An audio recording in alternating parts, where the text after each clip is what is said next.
कारण असेल ठेकेदारानं काम कंप्लीट केलं नाही, ठेकेदाराची अवकात नव्हती काम कंप्लीट करायची, तर काम घेतलं कशाला? शासन बजेट देत नाही म्हणतंय, मुख्यमंत्री लाडक्या बहिणीला डोक्यावर पाणी आणायला लावतंय आणि म्हणून ठेकेदारानं काम कंप्लीट केलं नाही, ठेकेदाराची अवकात नव्हती काम कंप्लीट करायची, तर काम घेतलं कशाला?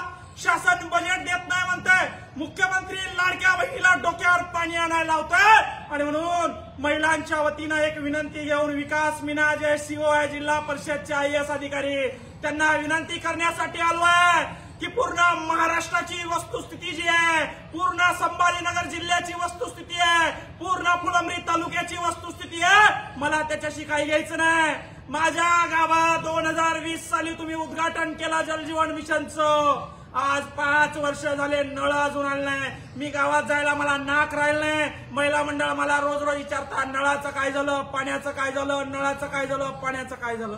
या सीओ लोकांनी टक्केवारी घेतल्या असाव्या, त्या वाघमारे इंजिनियर आहे त्यांनी टक्केवाऱ्या घेतल्या असाव्या, यांचं कॉन्ट्रॅक्टरवर लक्ष नाही, यांचं कामावर लक्ष नाही आणि म्हणून मुख्यमंत्री देवेंद्र फडणवीस साहेब तुम्हाला हात जोडून विनंती आहे, तुमच्या लाडक्या बहिणीला पाणी पाजायची जबाबदारी तुमची आहे।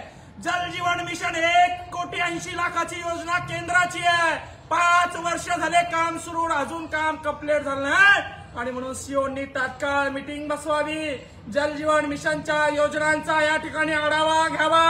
अजून उन्हाळा सुरू झालेला नाही, अजून तर टाकीत पाणी येत आहे मायबापो, एकदा अजून 2 महिन्यानंतर उन्हाळा सुरू झाला तर प्यायला पाणी नसतं आणि जर का अशी वस्तुस्थिती परिस्थिती आमच्यावर आली तर आमचा या ठिकाणी उद्रेक झाल्याशिवाय राहणार नाही।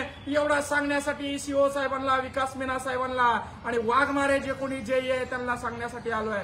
धन्यवाद मित्र, जय जवान जय किसान। काय सांगाल एकंदरीत जिल्हा परिषद कार्यालयासमोर तुम्ही आज एक आगळं वेगळं आंदोलन केलं? केंद्राची योजना आहे जलजीवन मिशनची, 2020-21 मध्ये ती सुरू झालेली आहे।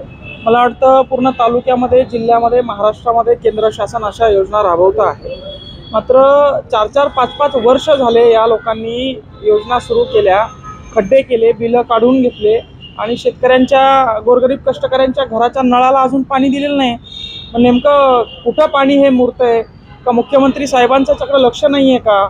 मुख्यमंत्री देवेंद्र फडणवीस साहेब ज्यावेळी मुख्यमंत्री होते अगोदर त्यावेळीच या योजना सुरू झालेल्या आहे, आता ते पुन्हा आले तरी देखील नळाला पाणी आलेलं नाही, हा मोठा प्रश्न आहे आणि गावकरी आम्हाला विचारतायत, त्याचा आक्रोश महिला म्हणून त्या ठिकाणी आम्ही व्यक्त केलेला आहे। जर तुम्ही पाहिलं तर या आंदोलनामध्ये तुम्ही महिलांची वेशभूषा केली होती, काय कारण होते यामागे? सर खरं तर हे आंदोलन नव्हतंच, मी जेव्हा गावात जातो, गावाच्या गल्ल्यामध्ये, बोळ्यामध्ये, एशीच्या आत जातो, तेव्हा महिला मला विचारतात, भाऊ तू तर म्हटला होता मी सरपंच झालो तर पाणी आणेल, नळ आणेल, मग तू उद्घाटन पण मोठ्या थाटामाटात केलं, कामं पण चांगलं केले, नळाला पाणी नाही, 2 वर्ष झाले। ह्या ज्या भावना आहे हा सरकारपर्यंत कोण पोहोचवेल?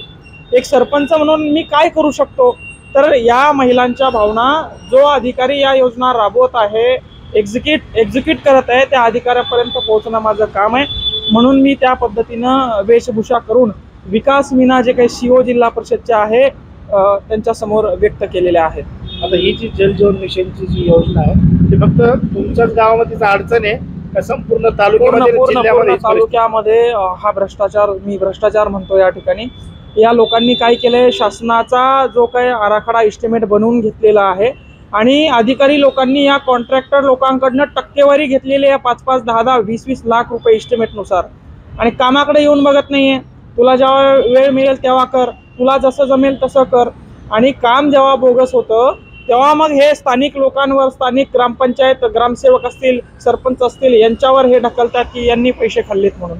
आता सुद्धा या सीओ लोकांनी असेल, वाघमारे जे कोणी जयी असेल, यांनी ताटा खालून टक्केवारी जे कॉन्ट्रॅक्टर लोकांच्या घेतलेल्या आहेत, म्हणून कॉन्ट्रॅक्टर लोक बिंदास मोकाट फिरत आहे, यांना कोणाचा धाक राहिलेला नाही।